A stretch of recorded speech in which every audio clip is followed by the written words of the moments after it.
Olá, queridas irmãs, queridos irmãos, começamos mais um programa Espírito da Letra, analisando a obra de André Luiz, Evolução em Dois Mundos. Parece um fantasma, parecia um fantasma, muito difícil, linguagem impossível, temas assim, muito científicos. Eu não entendo essas palavras. Não, Espírito da Letra tira letra difícil, significado. Nós estamos fazendo isso já desde o começo deste livro. E eu tenho certeza, pelas respostas, pelos comentários que vocês nos enviam, que vocês estão entendendo. E estão descobrindo belezas que até então estavam perdidas. Claro que você vai dizer, eu quero ficar rico, eu quero encontrar um diamante. Tem que entrar no rio. Mas tem muita pedra. Então, o diamante fica lá. Mas tenho que pegar as pedras, eu vou machucar minha mão, é difícil de pegar, eu não sei, então. Mas está lá o diamante. Você quer ficar rico? Quer ter conhecimento? Você precisa entrar no rio e pegar as pedras. Arrancar tudo que tem lá para depois peneirar e escolher uma por uma. Então, nós estamos fazendo isto juntos. Hoje vamos continuar capítulo 14. Que começamos na semana passada e que está explicando a simbiose. Simbiose espiritual é o título. Então, André Luiz explicou o que era a simbiose, como que as plantas, os animais também vivem em comum em uma vida compartilhada para obter recursos para ambos. Mas vimos que também existe um tipo de simbiose que é meio parasita, que prejudica aquele que está sendo o hospedeiro. Agora, já que nós vamos ver a simbiose, André Luiz vai começar a falar da capacidade da mentossíntese, capacidade de assimilar pensamentos e vibrações, que todos nós temos uns com os outros à medida que chegamos ao nível espiritual, ao nível hominal. Agora, então, o subtítulo é Simbiose das Mentes. E nós temos o nosso resumo. Nós entramos no rio, nós arrancamos boas partes das pedras e estamos procurando trazer só aquelas que realmente parecem ser diamantes para você. Vamos lá. Simbiose das mentes.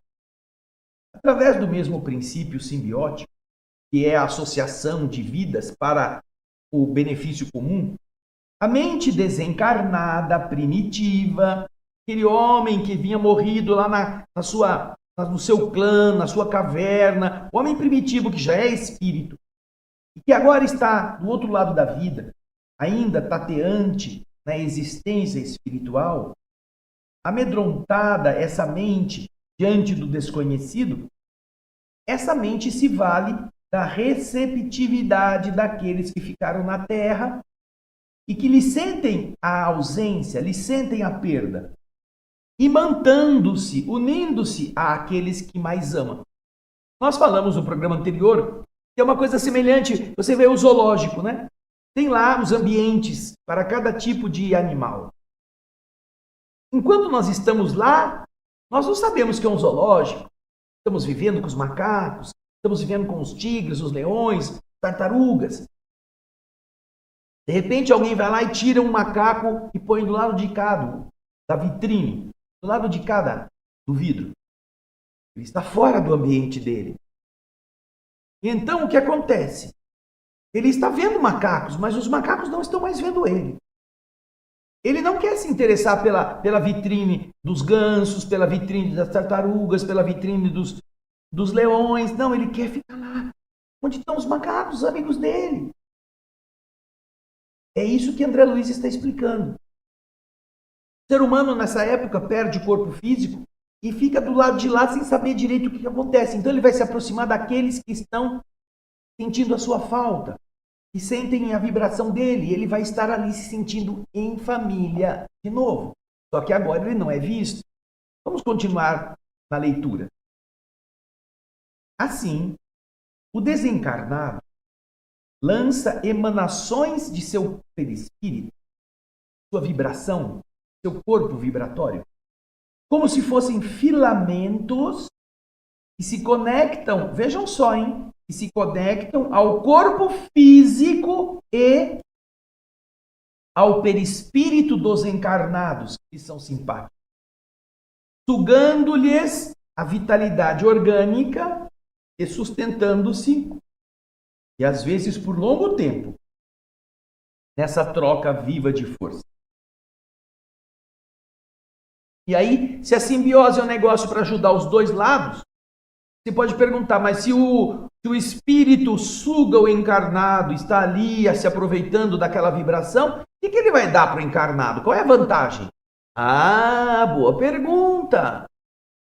Agora nós vamos ver André Luiz falando exatamente sobre isso. Vamos lá no texto do resumo. Enquanto isso acontece, o encarnado recebe uma espécie de proteção do seu sócio, que evita o assalto de outras entidades que ainda pudessem ser mais deprimentes, que pudessem ser mais violentas. Esse sistema de obsessão ou de exploração magnética acontece até mesmo frequentemente nos dias de hoje. Na troca mediúnica evidente, aquela que a pessoa sabe que é médium, ou mesmo nas trocas mediúnicas em que a pessoa não sabe que ela está sendo utilizada por uma entidade.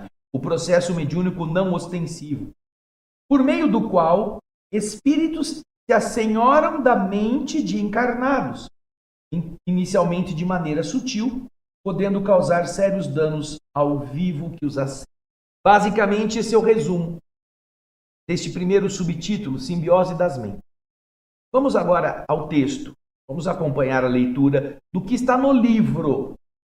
Semelhantes processos de associação, sejam aqueles que ele citou antes, né? Associação da simbiose útil, simbiose exploradora. Esses semelhantes processos de associação também aparecem largamente empregados pela mente desencarnada, ainda tateante, ainda novata na experiência de além-túmulo, amedrontada perante o desconhecido, que ela não consegue encarar, entender de imediato, que vale esse espírito da receptividade, da afinidade, daqueles que choram a sua perda.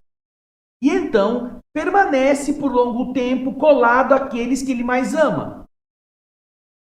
E como um cogumelo que projeta para dentro dos tecidos da alga os seus austórios, aqueles dominadores apêndices, com os quais lhe suga grande parte dos elementos orgânicos pela alga assimilados, o espírito desenfaixado da veste física lança habitualmente para a intimidade dos tecidos físicos e espirituais daqueles que o asilam, daqueles que o acolhem, daqueles que aceitam a sua presença pela afinidade, as emanações de seu corpo espiritual, como radículas, pequenas raízes alongadas, ou como sutis alavancas de força, subtraindo-lhes a vitalidade.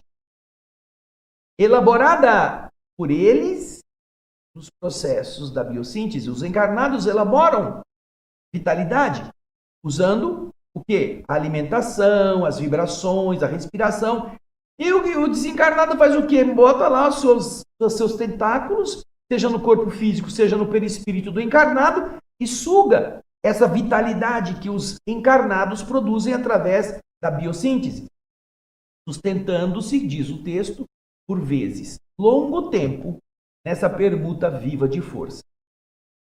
Como se verifica entre a alga e o cogumelo, a mente encarnada se entrega inconscientemente ao desencarnado que lhe controla a existência, sofrendo-lhe temporariamente o domínio até certo ponto.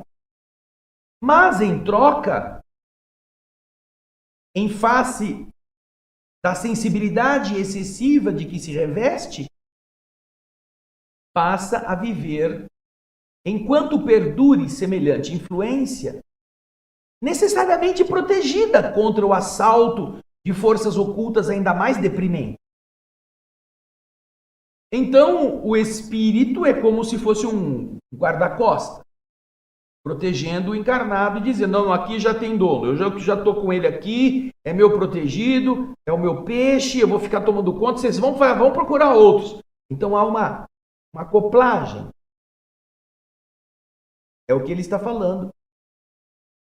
E isso acontece ainda hoje. Aliás, mais ainda hoje do que antigamente, porque agora as relações entre os encarnados e os desencarnados pode ser compreendida graças à doutrina espírita. Mas você viu aí que ele diz que o perispírito do desencarnado cria raízes, cria braços, cria tentáculos, que chegam ao corpo e ao perispírito do encarnado. No livro Voltei, do irmão Jacó, que nós já lemos também no nosso outro programa, Alegria de Viver, existe uma descrição sobre isso, que o Projeto Imagem, inclusive, fez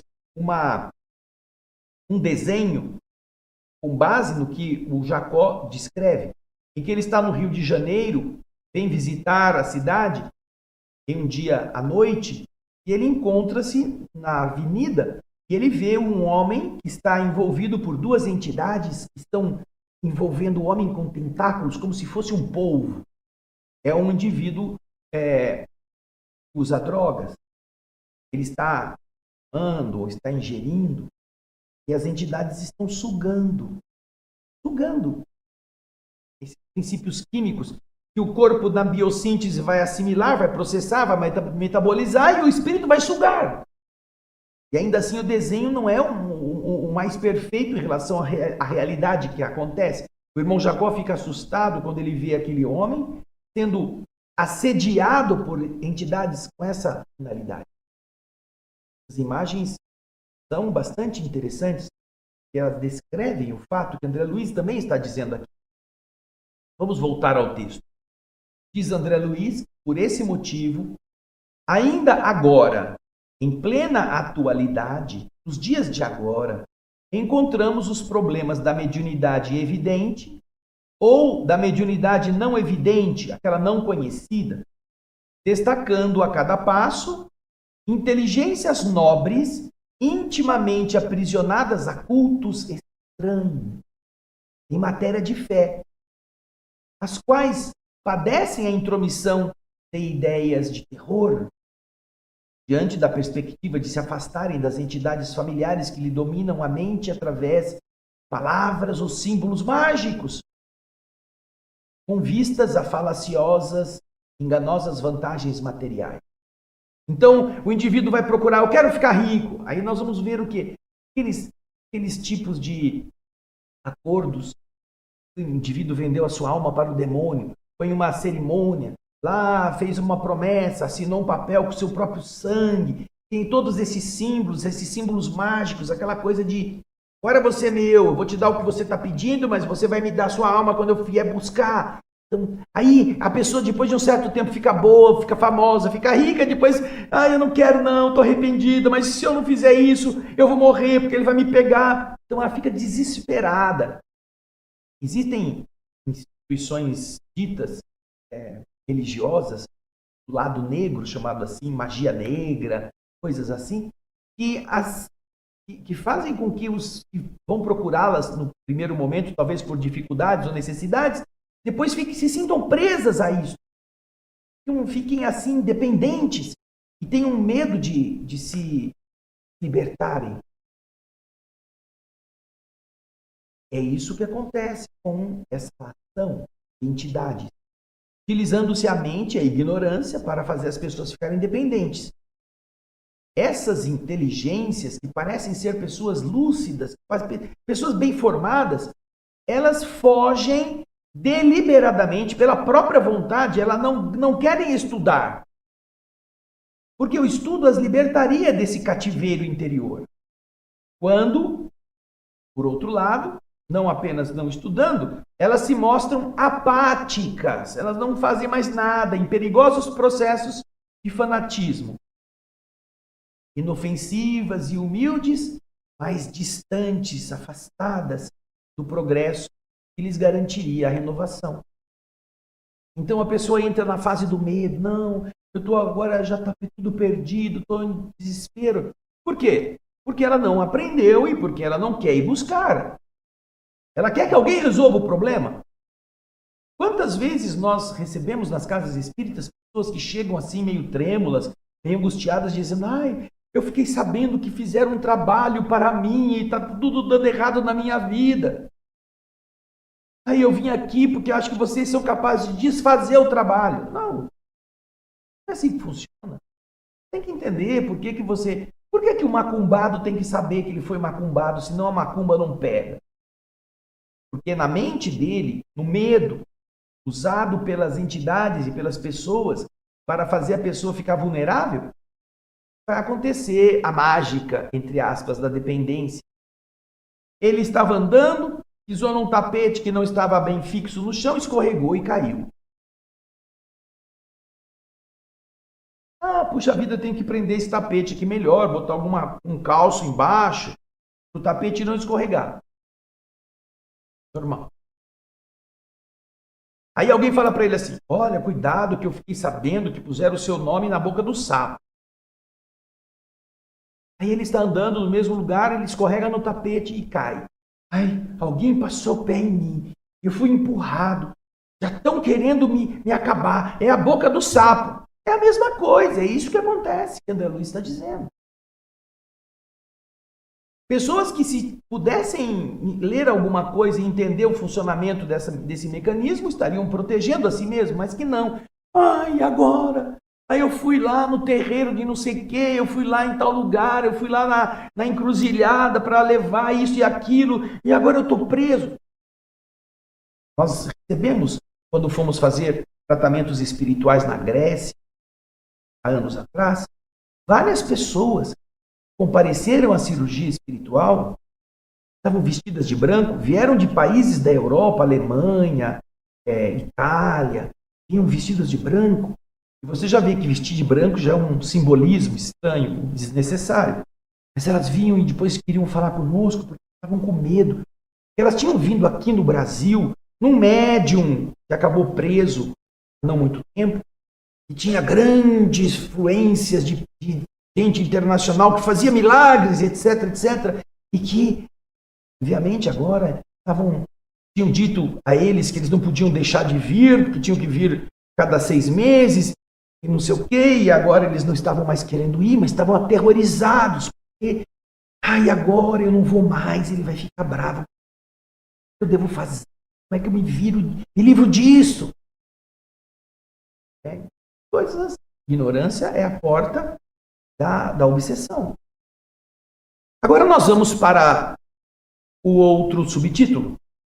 Esse mecanismo de simbiose mental não vai gerar somente essa simples influenciação dos encarnados que se sintonizam com os espíritos, muitas vezes presos em concepções religiosas ou de outros tipos, nas quais os vivos ficam anestesiados ou infantilizados em ideias fixas por falta de autocontrole do pensamento. Ele não controla o pensamento, ele fica com medo, ele fica achando que pode acontecer uma coisa grave. Então, esse mecanismo da simbiose é responsável por esse começo dessa influenciação, sim. Mas não fica só isso, não. Olha como o negócio vai se complicando. Lá no capítulo 23º do Livro dos Médiuns, nós vamos ver isso. Depois das influenciações simples, vem a fascinação. Depois vem a subjugação. Mas vamos ver o que André Luiz fala. Essa simbiose pode produzir moléstias nervosas complexas. E aí ele dá o nome delas, como é o caso da esterelepsia.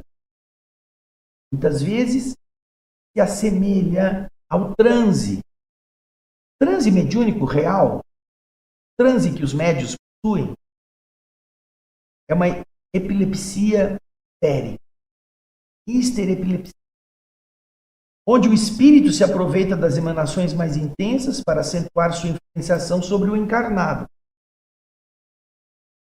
Então, esse que o indivíduo está tendo um ataque de entidades, um transe, e às vezes confunde, mas na verdade é um processo de interferência fora, pode estar sendo causada exatamente por uma simbiose.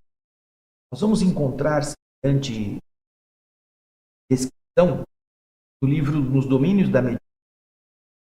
Um rapaz, quando a entidade se aproxima, eles estão lá no grupo do Raul Silva, está em uma reunião, numa instituição, um grupo fechado de pessoas, médiuns, há muito tempo ali em harmonia, e tem algumas 3 pessoas, entre as quais um rapaz, estão em tratamento. Todas essas. E então, em determinado instante da reunião, espíritos deixam passar uma entidade. A entidade se aproxima do moço. Quando isso acontece, o cérebro do moço entra em transe, em choque de energia, como uma tempestade elétrica, e ele entra em um ataque epilético.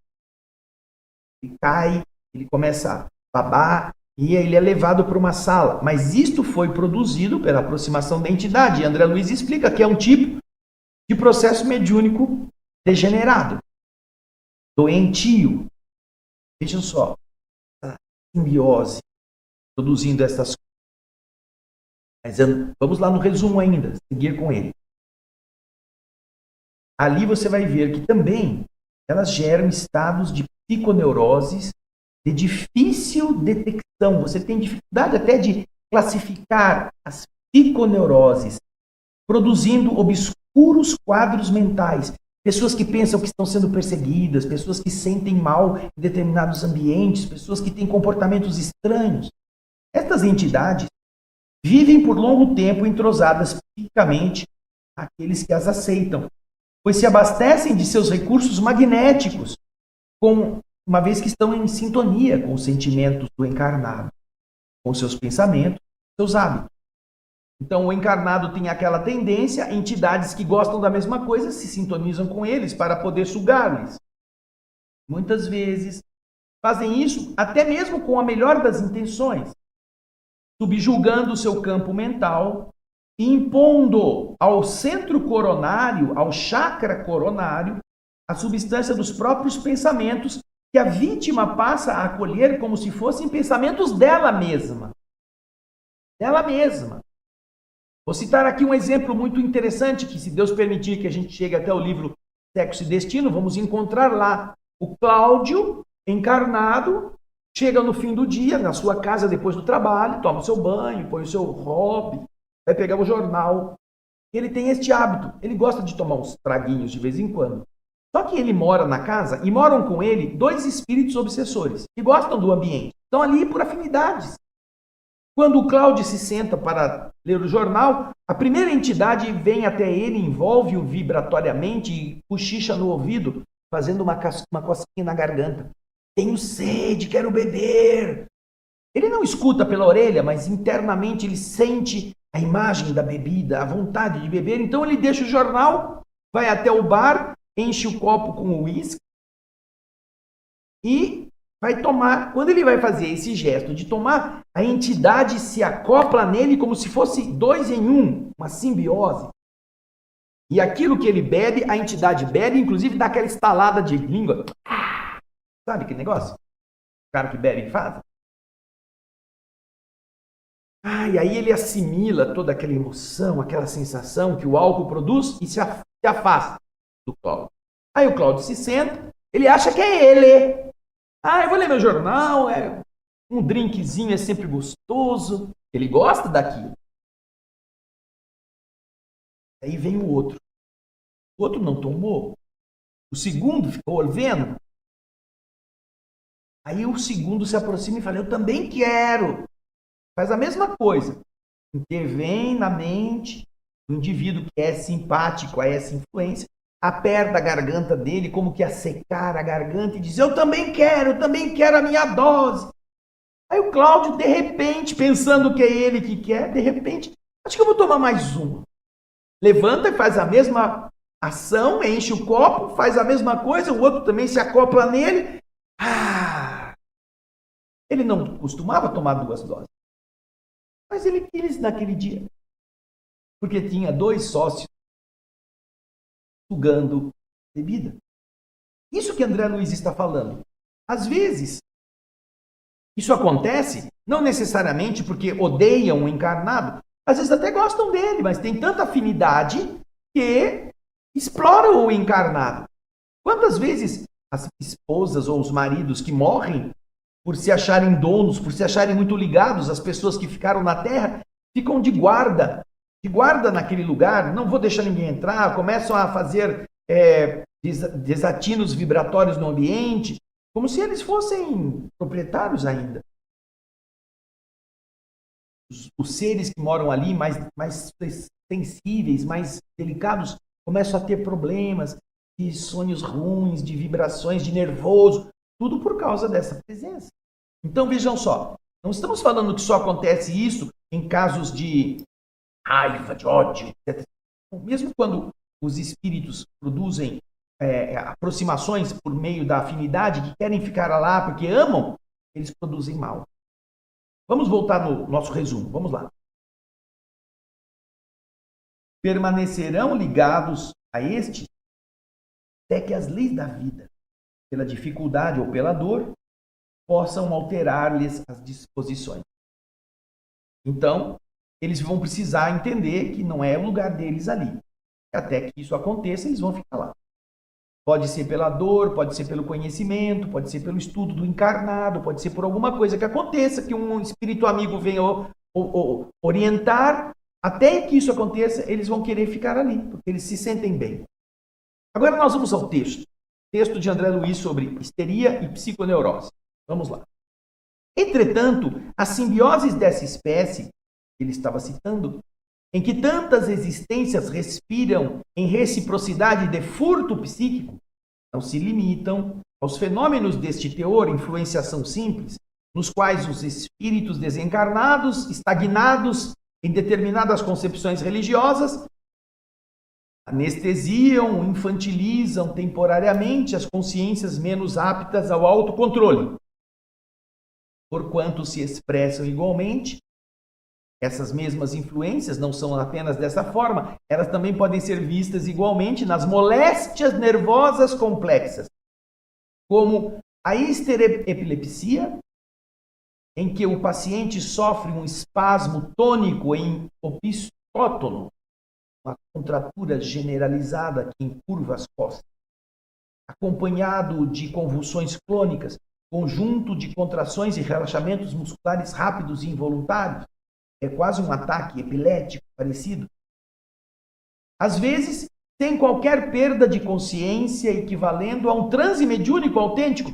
Às vezes a pessoa começa a ter aqueles negócios, aqueles espasmos, e parece que está tendo uma incorporação, e não é.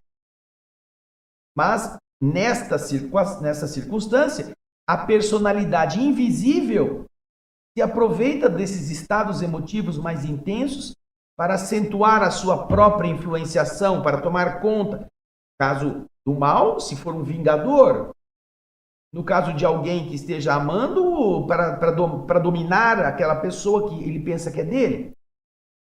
E na mesma trilha de ajustamento simbiótico, somos defrontados na Terra, aqui e ali, pela presença de psiconeuróticos da mais extensa classificação, com diagnose extremamente difícil, entregues aos mais obscuros quadros mentais, sem que eles possam ser classificados de loucos completos. Parecem pessoas normais, mas eles têm manias, eles estão... Tem alguém me perseguindo, se eu apertar esse botão do computador, o computador vai tomar conta de mim, agora eles vão saber o que eu penso. Essas entidades imantadas ao corpo físico e agregadas a ele por não terem mais o corpo de matéria, esses espíritos, elas vivem assim, quase sempre por longo tempo, entrosadas psiquicamente aos seus hospedadores. Porquanto, aliás, o espírito humano desencarnado, a entidade, elevada a um novo estado de consciência, começa a elaborar recursos magnéticos diferentes, condizentes com as suas necessidades de sustento vibratório, tanto quanto no corpo terrestre, ele aprendeu a criar por automatismo as enzimas e os hormônios que lhe asseguravam o equilíbrio biológico. E atuando sobre o paciente que ele explora, muitas vezes, com a melhor intenção, domina-lhe, subjuga-lhe o campo mental, impondo-lhe ao centro coronário, ao chakra coronário, substância dos próprios pensamentos, que a vítima passa a acolher, a aceitar, como se fossem os seus próprios. Dessa forma, em perfeita simbiose, em perfeito acoplamento, os dois se refletem, um reflete o que o outro quer e o outro reflete o que um quer. Estacionários os dois no tempo. Ficam os dois parados nisso. Até que as leis da vida lhes reclamem, pela dificuldade ou pela dor, a alteração imprescindível. Então, vão precisar mudar. Isso tudo nós vimos no resumo. A pessoa estava tão bem, de repente ela não quer sair mais de casa. Não quer sair do quarto. Não quer acender a luz. Tem medo de tudo. E ela não era assim. Ela está sendo, sim, assediada, mas ela também, alguma coisa, algum trauma, ou uma perda afetiva, ou uma traição de amigo, ou um medo porque foi assaltado, ou quase foi assaltado, agora ela fica desesperada. Isso ajuda a abrir campo mental para alguém estar com ela. Agora nós vamos para o subtítulo, outros processos simbióticos. Pelo mesmo processo da simbiose, o desencarnado que tem medo das experiências do mundo espiritual, ou que insiste em permanecer junto àqueles que estão no mundo, que possuem, se eles são dotados de mais inteligência do que o hospedeiro, do que o encarnado, ele pode produzir neste uma atividade positiva que resulta em benefício do meio em que se encontra, como é o caso da micorriza, a raiz das plantas. E o desencarnado, que é agora aquele que se aproxima, tem certo poder mais positivo do que o encarnado que o aceita, ele pode desenvolver inclinações favoráveis, ele pode, pela sua presença, gerar anseios positivos no encarnado, desejar estudar, desejar fazer coisas, desejar realizar trabalhos que até então ele não se interessava. Pode ser uma coisa boa, essa assimilação. Se o perispírito do desencarnado está influenciando e tem um potencial intelectual maior, ele vai transmitir para o encarnado certas ansiedades. Vamos supor que o desencarnado gostasse de poesia. O encarnado não gosta nada de ler, mas o desencarnado quer ler determinados livros. Ele pode começar a influenciar o encarnado. Olha, pega um livro aí, vamos ler, é bonito, é legal, não sei o quê. E aí o encarnado, eu queria poesia mesmo, pode se interessar. Então isso é uma boa coisa. É o efeito da micorriza, a raiz da planta, para ajudá-la a se abastecer de nitrogênio. Mas continua nosso resumo. Porém, quando a simbiose acontece em condições infelizes, nas quais o espírito carrega ódio ou perversidade às suas vítimas, inoculando-lhes fluidos letais, como acontece com o fungo na raiz da orquídea, que a mata lentamente, ou como a alga invasora do corpo dos anelídeos, produzindo longas perturbações, essa influenciação conduz o encarnado a longas perturbações, tais como o vampirismo, responsável por vários distúrbios do perispírito que se transferirão para o corpo físico. Dependendo da qualidade evolutiva do espírito, obviamente não é muito grande, porque se ele fosse evoluído, ele não ficaria preso a ninguém da Terra. Mas ele não é mau, mas ele está afinizado. Então, ele fica lá. E se ele é uma inteligência mais robusta do que a do encarnado, ele pode, até mesmo indiretamente, ajudar o encarnado a procurar coisas interessantes. Se ele tem raiva, se ele tem ódio, se ele tem vício, ele vai ajudar o encarnado a cair no buraco. Ou vai se vingar agora que o encarnado não o vê. E isso produzirá malefício. Vamos ver agora o texto de André Luiz.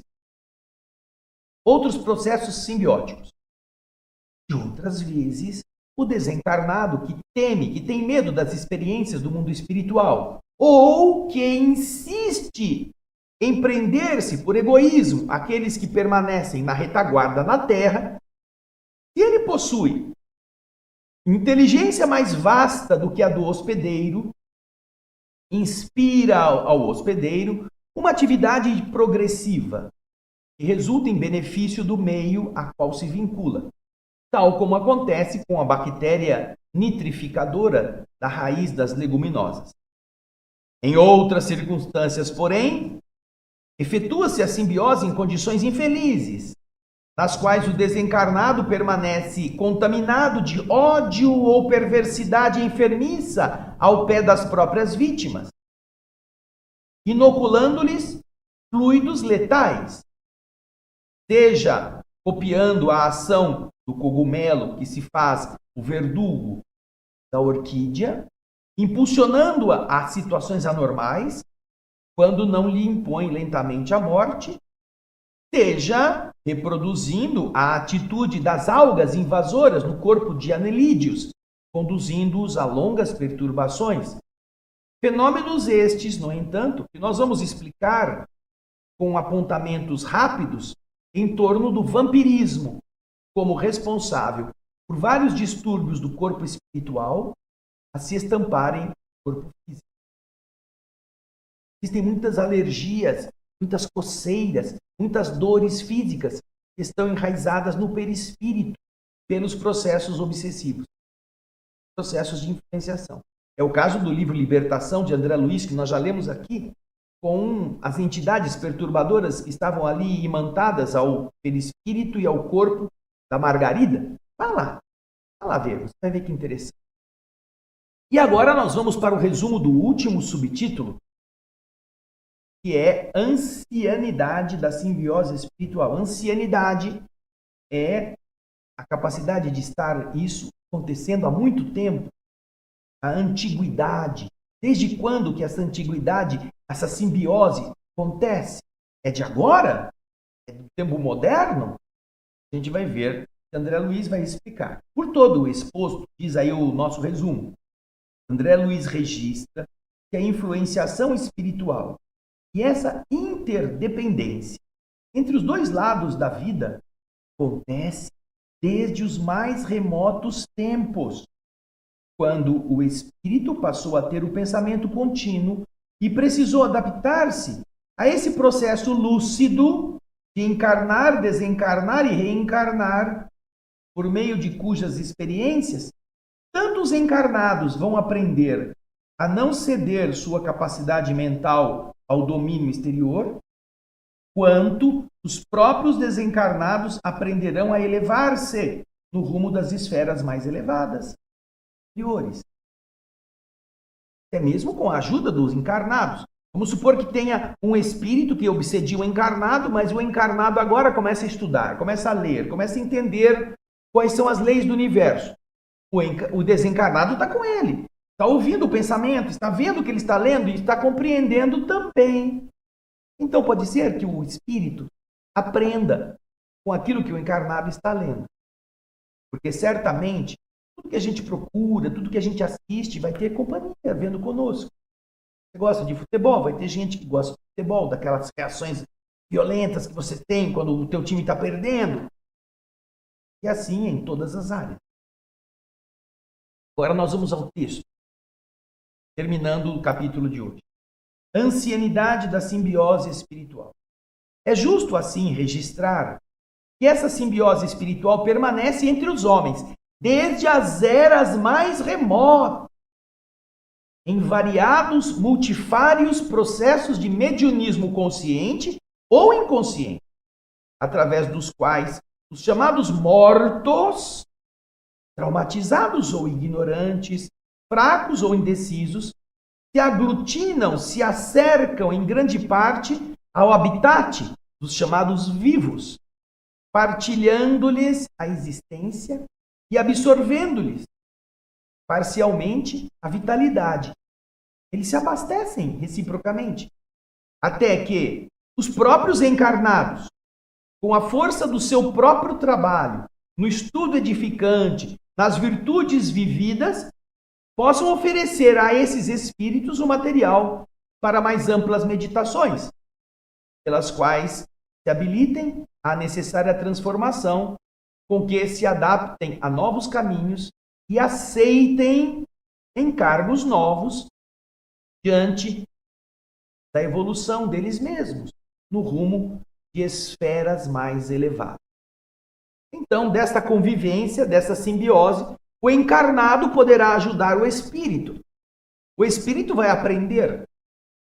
À medida que o encarnado melhora, se o encarnado de repente para de querer fumar, para de querer beber, aquele espírito que dependia do fumo ou da bebida vai ter que ficar. E agora, como é que eu fico? Ele vai tentar fazer o encarnado fumar ou beber de novo, mas ele pode começar também a melhorar pela falta deste alimento e procurar outra coisa. Ou então, se ele não quer deixar o vício, ele vai deixar o encarnado e vai procurar um outro que fuma ou que bebe. E em tudo é assim. Então, observe as suas ideias fixas. Observemos as nossas condutas viciosas. Observemos os gostos que a gente quer repetir. E pensemos, puxa vida, será que não tem alguém querendo isso? Já contei aqui, uma vez, eu não gosto de comer muito doce, mas de repente comecei a ter vontade de comer doce. Todo dia passava numa padaria, via uma bomba lá e queria comer uma bomba. Nunca fui de comer. Primeira vez eu comprei e desfrutei. No dia seguinte, chamava a minha atenção a mesma bomba. Fui lá e comprei e comi. Depois, no terceiro dia, eu falei, mas por que eu quero bomba? Eu nunca comi bomba. Eu falei, já sei. E, como eu tinha que passar sempre na frente da padaria, um belo dia eu disse assim, eu acho que hoje eu vou comer bomba. Nossa, foi falar isso, minha boca encheu de água. Ai, parecia que alguém estava pulando. Sabe criança quando você fala que vai no circo? Eu quero no circo, quero no circo. Eu falei, tá bom. Eu desci, saí do meu escritório, fui lá na padaria, cheguei bem no balcão da padaria, falei, nossa, que bomba deliciosa. Mas você não vai comê-la. Virei as costas e voltei para o escritório. Desse dia em diante, nunca mais quis comer bomba. Eu acho que a entidade que devia estar alucinada para comer doce, por meu intermédio, ficou com tanta raiva, com tanta frustração, que ela deu o pinote e me deixou sossegado. Nunca mais tive vontade de comer bomba. De vez em quando como, mas não como todo dia comer mais uma. Então preste atenção nos seus hábitos. Comece a libertar-se deles. Faça eles de vez em quando. Porque de verdade, se tem um espírito te induzindo, se tem um espírito aproveitando, ou você o melhora por mudar, ou ele vai embora procurar um outro. É assim. Legal, né? Quanta coisa nós vamos aprendendo com o André Luiz. Ele disse que ele ia explicar um pouquinho do vampirismo. Isso vai acontecer no capítulo seguinte, capítulo 15, vampirismo espiritual. Mas isso é para o nosso próximo programa. Muito obrigado pelo seu carinho, pela sua audiência. Desejamos que você possa falar do nosso programa para seus amigos e eles também vão poder aprender tantas coisas que André Luiz está ensinando aqui. A gente agradece. Se você quiser sugerir, se você quiser dar opinião, coloque sua opinião nos comentários dos nossos vídeos, porque eles são sempre muito bem-vindos. E esperamos você no nosso próximo Espírito da Letra. Até lá e muita paz.